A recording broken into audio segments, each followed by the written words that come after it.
На парадку дня пасяджэння шырокі спектр пытанняў, якія тычацца мытнага рэгулявання.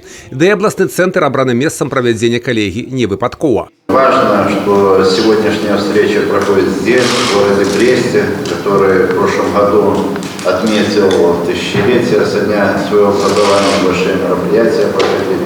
Нам очень приятно встречать делегации из разных стран, это очень важно.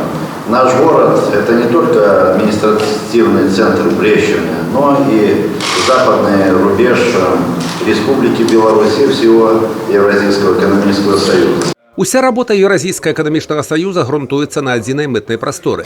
Мытні аб'яднаны адзінай нарматыўнай базай, таму і пытанні, якія вынесены на разгляд 34-й аб'яднанай калегіі, таксама тычацца ўсіх краін-удзельніц.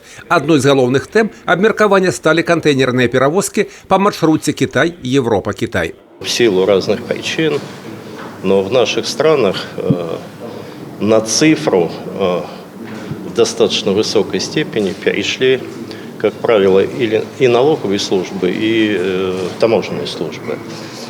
Но без этого, без развития цифровых систем у наших партнеров-перевозчиков развивать транзит невозможно.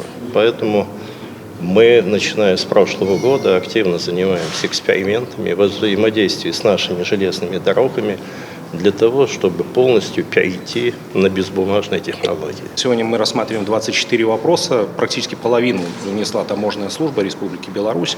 Это и вопросы, мы очень серьезно относимся к вопросу транзита по территории Республики Беларусь. И, естественно, мы заинтересованы, чтобы от входа до выхода мы были полностью уверены, что к товару, который транзитирует по территории наших стран, никто не притронулся. В этой связи и отрабатываем электронные пломбы. Поэтому мы решили с мая месяца очень активно взяться уже не каждая страна в отдельности, а в целом комплекс мер, связанных с полным переходом информации, связанных с движением электронной пломбы и транзитного груза по железной дороге от Китая, начиная, заканчивая Европейским Союзом и, соответственно, наоборот. Таксама была абмеркавана неабходнасць прыняцця мер па недапушчэнню ўвозу на тэрыторыю Еўразійскага эканамічнага саюза небяспечных адходаў, мер па развіцці папярэдняга мытнага дэкларавання і шмат іншага. Юрый Печур, Александр Сівіцкі, тэлерадыёкампанія «Брест».